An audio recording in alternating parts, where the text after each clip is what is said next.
Hi, welcome back to Aunt Susie's Kitchen. Today we're going to make red Thai curry, and it's a perfect day for it. Don't let that sunshine behind me fool you. It's actually 7 degrees today on the East Coast, and this is a perfect dish for that because it has just the perfect amount of heat and it'll warm you up from the inside out. So let's go ahead and go over the ingredients. Okay, so let's go over everything here. What I really like about this recipe is that you can use whatever vegetables you have on hand. You don't have to go out and buy anything in particular. It works very well with any type of peppers, any type of greens. You can use, we have some cauliflower florets here, but you could use broccoli if you like. So let's just go over everything real quick. As I said, I've got the cauliflower florets. I have a medium-sized sweet potato. I have 2 small bok choy. I have some red pepper. Now, those are all the vegetables that we're going to use, but let's go over the rest of the ingredients.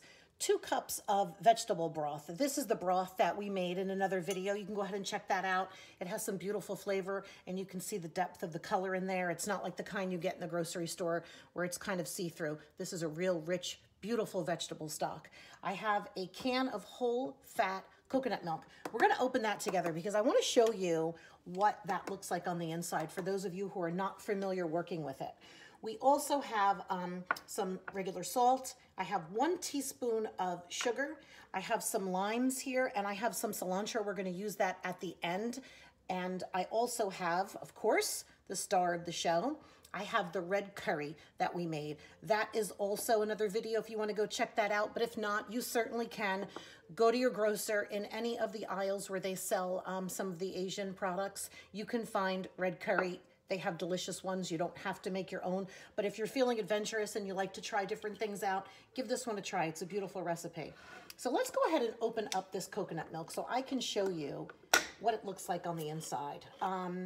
It really is full fat. When I say full fat. And so when I take the lid off of this, you'll see that it almost on the inside is a little deceiving. You're thinking, oh wow, look at that. It's almost completely solid. But underneath there, see if I can get some to just kind of come and peek out. Underneath there is, oop, some came and peeked out. You could see there is coconut milk inside there. So be careful when you go to pour it out. You think that you've got all of the solids and then the liquid comes out at the end and kind of plops in the pan. So just be prepared for that. I use a spatula. You'll see when I'm ready to take this out. So we're just going to go ahead and get a pan hot over here, and I'll flip the view so you guys can see what's going on, and we'll make this wonderful dish. Okay, so we are back. My pan is on a medium-high heat. And I'm just going to start now by adding 2 teaspoons of that red curry paste. Okay. Now, remember, this recipe, when we made it, if you saw that video, all of these ingredients are raw. None of them were cooked at all. So all I'm going to do is just give it a little bit of time on the heat from the pan to cook off a little bit, and then we're going to go ahead and start building this recipe. Okay, we're going to grab that beautiful vegetable stock, add that slowly. Immediately, look at that color. Look at how beautiful that color is. Turn the gas up just a little bit now, because now that I have some liquid in the pan, it's okay to go ahead and add a little more heat. Not looking to boil it, but we definitely want to bring it to a simmer. In the meantime, I'm going to head and get some of these vegetables ready over here. So I have the sweet potato that I'm going to cut. Let's see if we can get a shot of that while I play with that sweet potato. Move this bok choy out of the way so you can see what's going on over here. And I'm just going to give it quick chop. We're going to cut all the pieces the same size so that they cook at the same rate.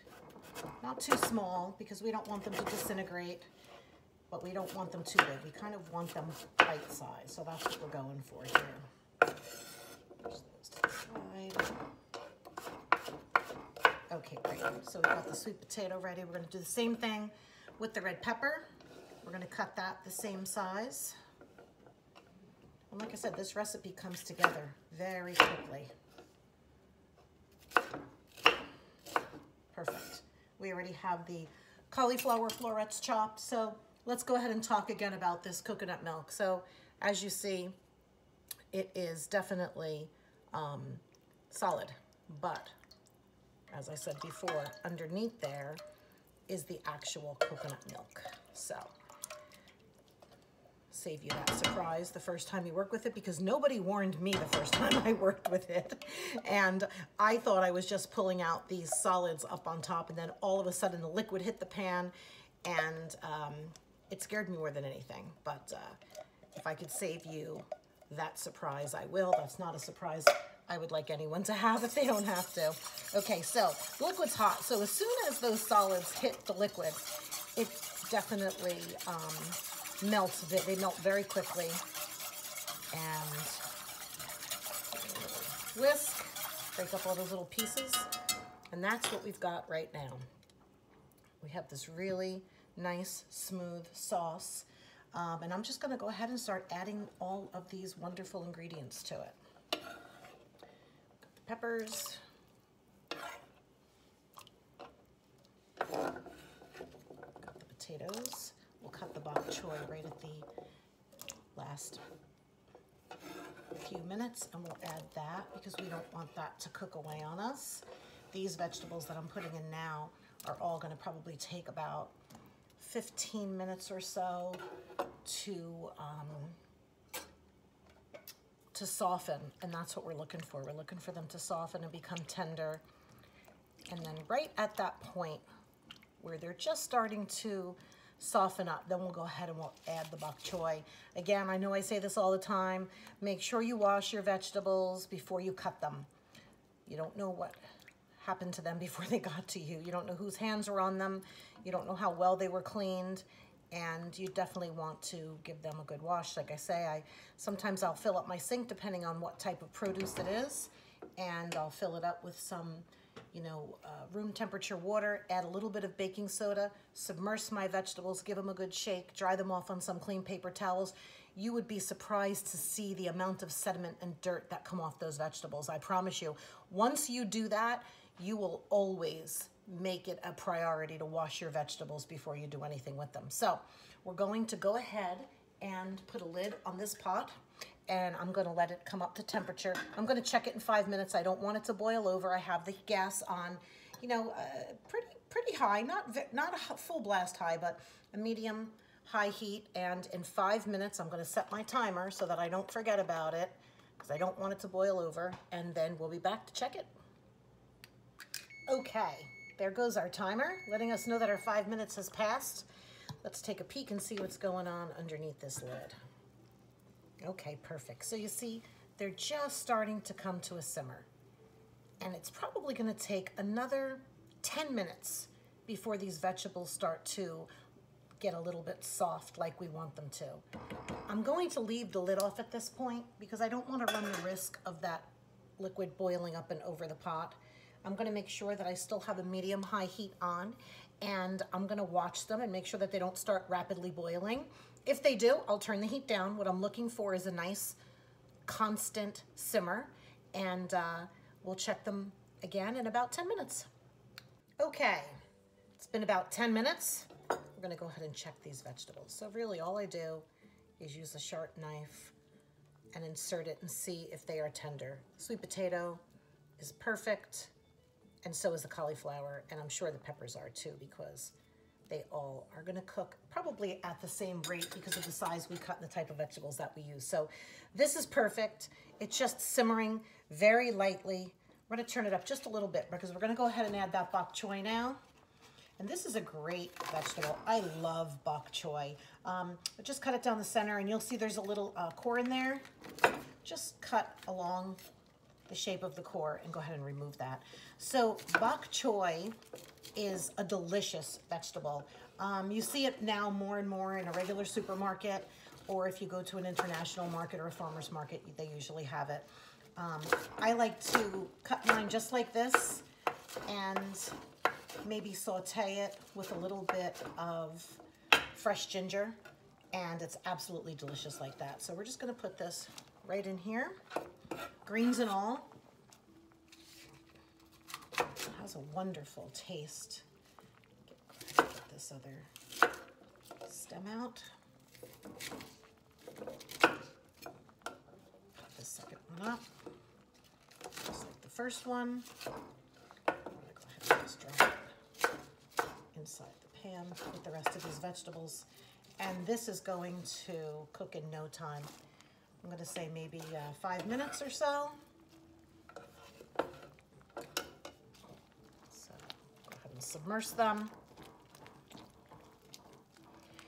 And now we're going to go ahead and season this sauce, which we haven't done up until now. We've really just relied on the vegetables and the red Thai curry paste to kind of do all of the flavoring, but we want to check it for salt, because definitely there is not a lot of salt in the red Thai curry paste at all. So we're gonna go ahead and put a teaspoon of salt in, because I'm sure it's gonna need at least that. Give it a stir. I think I have a spoon over here, I do. And I'll just give that sauce a little taste. That's really delicious. You can taste all of the flavors coming through. I can taste the ginger and the lemongrass that's inside the red Thai curry paste, and I can taste these vegetables as they're starting to simmer down and release their own flavors. The last thing that I do want to add to this, though, is just 1 teaspoon of sugar, and that helps balance the heat that's in the red Thai curry paste, because let's face it, the star of that show are red Thai chilies, which are extremely hot, which is why we only use 2 teaspoons. Now, certainly, if at this point you feel like there's not enough heat in here, you want to dial it up a little bit, feel free to put as much curry paste in here as you think you're going to need to get to the heat level that you want. If you are like me, and on a scale of 1 to 10, you're about a 5 when it comes to the heat level that you enjoy, then the 2 teaspoons are going to be enough. All right, so we're gonna go ahead, I'll turn that gas back up just a little bit now.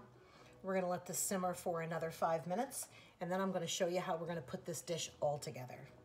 And you can see that our dish is simmering beautifully. I'm gonna go ahead and kill the heat on that now. I'm gonna give it just one last taste before we go ahead and dish it up. Just wanna make sure that, that's perfect.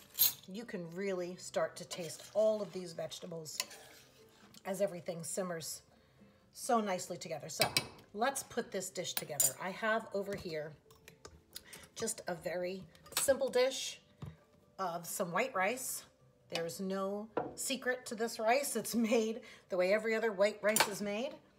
And I'm just gonna go ahead now and bring some of these beautiful vegetables in here, like this. And I'm just going to grab a spoon, grab some of that. Oh my goodness. You could smell this right now. It is, oh, it's just so warm. And you can, like I said, you can smell the ginger, you can smell the lemongrass, you can smell the cilantro, because there are cilantro stems and coriander inside the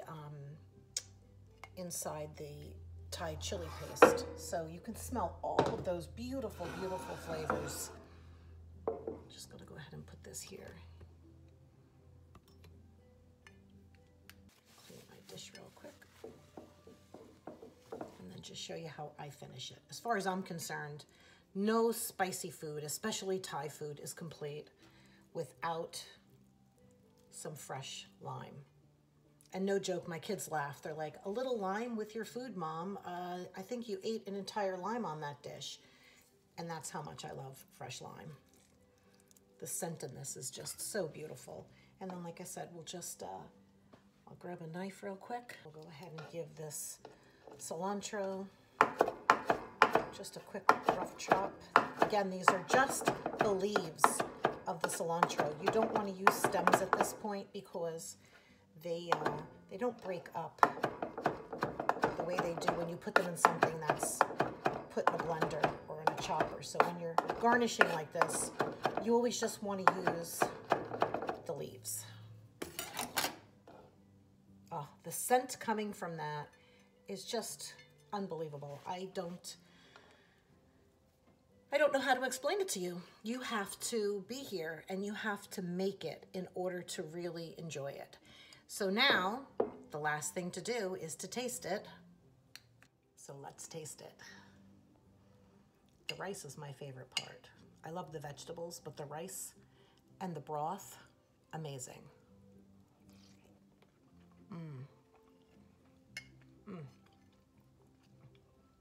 You can pick up all of those spices. You can pick up the peppers. You can pick up the taste of the sweet potato. The bok choy lends its own flavors to everything. And then finishing it off with that lime and that fresh cilantro just pushes it over the edge. So do yourself and your family a favor. Get in the kitchen and make this dish. It is not a difficult dish. You saw how simple it was to put together. You and your family will put it on your list of dinners to have over and over again. So thanks again for coming by.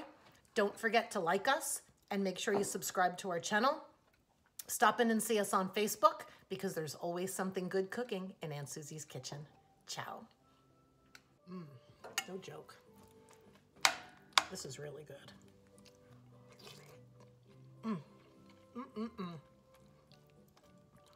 That bok choy, oh, so good. Is that camera still rolling? Who left the camera on? Somebody shut that camera off. I sound like a slob over here eating.